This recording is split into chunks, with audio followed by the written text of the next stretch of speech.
நாமக்கல் அந்த மீட்டிங் முடிச்சுட்டு கரூர் வரும்போது அந்த கரூர் போலீஸ் எங்களை alert பண்ணியிருக்கலாம்ல.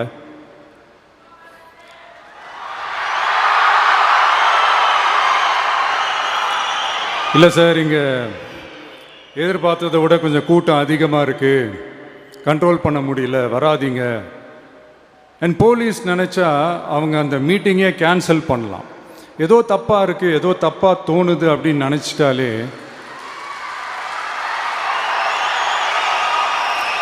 they have all the rights to cancel the meeting. எங்ககிட்ட கேட்கணும்லாம் ஒன்றும் அவசியமே கிடையாது. ஆனால் அதையெல்லாம் எதுவுமே செய்யாமல் அந்த ஹைவேல இருந்து அந்த ஸ்பாட்டுக்கு போலீஸே எங்களை உள்ளே கூட்டிகிட்டு வந்து விட்டு அந்த நாடகம்லாம் இருக்கு பாருங்க.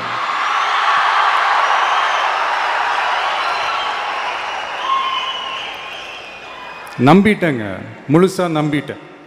அன்னைக்கு இருந்த அந்த கரூர் போலீஸ் பேசும்போது தேங்க்ஸ்லாம் சொன்னேன் அவங்களுக்கு. எனக்கு தெரியாது இப்படி ஒரு நாடகம் நடக்கும்.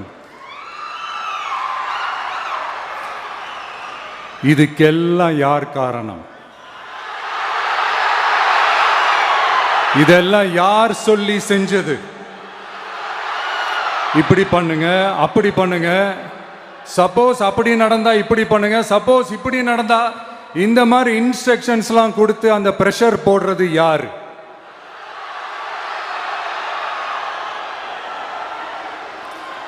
அந்த சம்பவத்தில் நம்ம யாரெல்லாம் இழந்திருக்கோம் தெரியுமா? ஒரு டிவியில் என் படமோ பாட்டோ வந்துச்சுன்னா, அம்மா விஜய் மாமா, அம்மா விஜய் மாமா அப்படின்னு சொல்லி அவங்க அம்மா கிட்ட சிரிச்சுக்கிட்டு அந்த டிவி ஸ்க்ரீனை போய் தொட்டு முத்தம் கொடுத்துக்கிட்டு, என் அக்கா தங்கச்சிங்களோட தங்க பிள்ளைகளை இழந்திருக்கோம்யா. மழலை கூட சரியா வராதப்போ ஒரு பேப்பர் மேகசின்ல என் போட்டோவை பார்த்தா அது சிரிச்சுக்கிட்டு, அந்த கள்ளங்கபடம் இல்லாத அந்த சிரிப்பு, அந்த கடவுள் மாதிரி இருக்கிற அந்த பச்சை பிள்ளைங்களை இழந்திருக்கோம்யா. என் அக்கா தங்கச்சி அண்ணன் தம்பி குடும்ப உறவுகளை இழந்து அந்த வலியோட இருக்கிற என்ன நீங்க ஏளனமா பேசுறீங்களா? என் மேல பழிய தூக்கி போடுறீங்களா?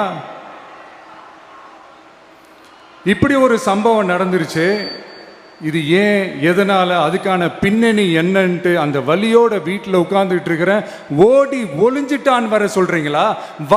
வாயின்னு முன்ன இருந்தா என்ன வேணாலும் பேசுவீங்களா?